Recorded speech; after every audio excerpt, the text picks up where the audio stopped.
tulisan. Pada masa praaksara tidak ada peninggalan manusia yang berupa informasi tertulis yang dapat menjelaskan peristiwa-peristiwa pada masa tersebut. Masa praaksara berlangsung sejak ada kehidupan manusia sampai manusia mengenal tulisan. Praaksara merupakan masa awal dalam kehidupan manusia. Masa praaksara berlangsung cukup panjang dan terdapat corak kehidupan manusia yang senantiasa berkembang. Oleh karena itu, kehidupan manusia pada masa praaksara juga dibedakan dalam beberapa periode. Berikut ini merupakan periodisasi masa praaksara. Yang pertama, periodisasi berdasarkan geologi. Geologi merupakan ilmu yang mempelajari bumi secara keseluruhan. Adapun periodisasi masa praaksara berdasarkan geologi dilakukan melihat umur lapisan bumi. Yang pertama, zaman Arkeozoikum atau Azoikum. Masa Arkeozoikum merupakan awal pembentukan batuan kerak bumi yang kemudian berkembang menjadi protokontinen. Yang kedua, zaman Paleozoikum. Paleozoikum artinya masa kehidupan awal. Zaman Paleozoikum berlangsung ketika di bumi terdapat kehidupan makhluk yang pertama atau tertua. Zaman ini ditandai dengan perkembangan atmosfer dan hidrosfer. Yang ketiga, zaman Mesozoikum dan Kenozoikum. Zaman Mesozoikum disebut juga zaman Kenozoikum yang berarti zaman kehidupan baru. Pada zaman ini, kehidupan bumi telah membaik. Perubahan cuaca tidak begitu besar dan kehidupan berkembang pesat. Periodisasi berdasarkan arkeologis. Arkeologi merupakan ilmu yang mempelajari benda-benda peninggalan masa lampau untuk merekonstruksi kehidupan manusia pada masa lampau. Bukti yang dapat digunakan dalam kajian arkeologi meliputi artefak, ekofak, dan bekas permukiman. 1. Periodisasi masa praaksara secara arkeologis didasarkan pada alat atau benda yang dihasilkan dan digunakan pada masa praaksara. 1. Zaman batu. Zaman batu merupakan zaman di mana pada masa tersebut manusia menciptakan alat-alat untuk membentuk kehidupannya dari batu. 2. Zaman logam. Zaman logam disebut dengan masa praundagian. Pada zaman ini manusia telah mengenal teknik melebur dan mencetak logam. Mata pencahariannya adalah bercocok tanam dan memelihara binatang ternak. Ada 4 teori tentang asal-usul nenek moyang bangsa Indonesia, yaitu teori out of Afrika, teori out of Yunan, teori Nusantara, dan teori out of Taiwan. Yang pertama, teori out of Afrika. Menurut teori out of Afrika, nenek moyang bangsa Indonesia berasal dari Afrika, tepatnya di tanduk Afrika atau di daerah-daerah yang sekarang mencakup negara Somalia, Ethiopia, Eritrea, dan Djibouti.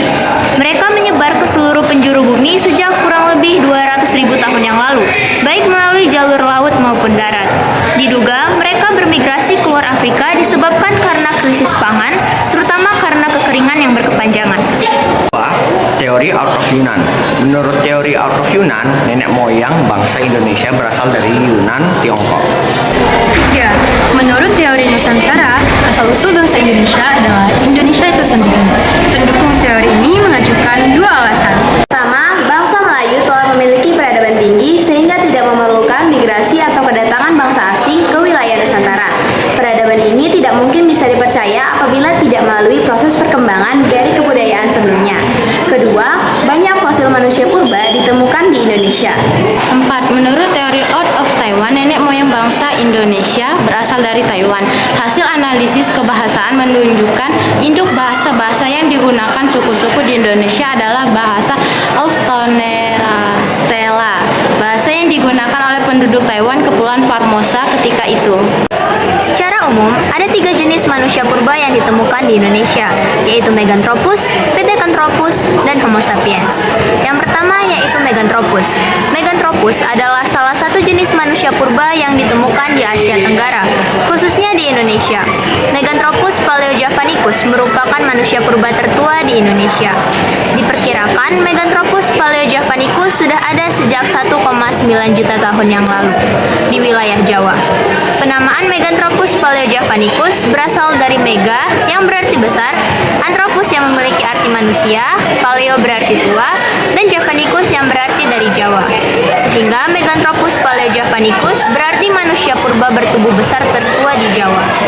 Fosil Meganthropus paleojavanicus ditemukan di daerah Sangiran, Jawa Tengah pada rentang tahun 1936 hingga 1941 oleh seorang peneliti Belanda yang bernama von Koenigswald. Meganthropus diperkirakan hidup dengan food gathering atau mengumpulkan makanan. Makanan utamanya adalah tumbuh-tumbuhan, dikarenakan mereka belum mengenal api. Ciri fisik manusia purba Meganthropus antara lain berbadan tegap dengan tonjolan tajam di bagian belakang kepala, bertulang pipi tebal dengan tonjolan kening yang mencolok, tidak berdagu atau belum mempunyai tulang dagu, mempunyai otot kunyah, gigi dan rahang yang besar dan kuat.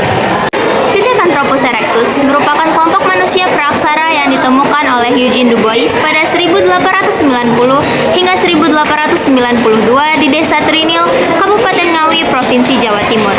Pithecanthropus erectus diketahui hidup sekitar 1 juta hingga 600.000 tahun yang lalu. Berdasarkan temuan Du Bois ini dapat diketahui ciri-ciri manusia purba ini yaitu yang pertama, berbadan tegap dengan alat pengunyah yang kuat, tinggi badan berkisar 165 sampai 170 cm dengan berat badan sekitar 100 kg, berjalan tegak, dan makanannya masih kasar dengan sedikit pengolahan.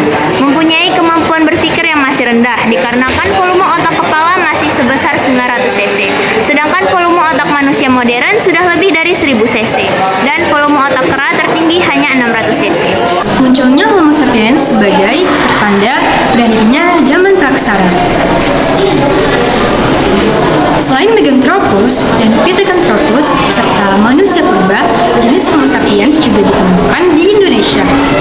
Kehidupan Homo sapiens sangat sederhana dan mengembang. Adapun ciri-ciri fisik dari manusia purba Homo sapiens antara lain yaitu pertama, berdiri dan berjalan dengan tegak, kedua, otot tengkuk mengalami pengusutan, ketiga, gigi dan alat kunyah mengalami pengusutan, keempat, muka tidak menonjol ke depan, serta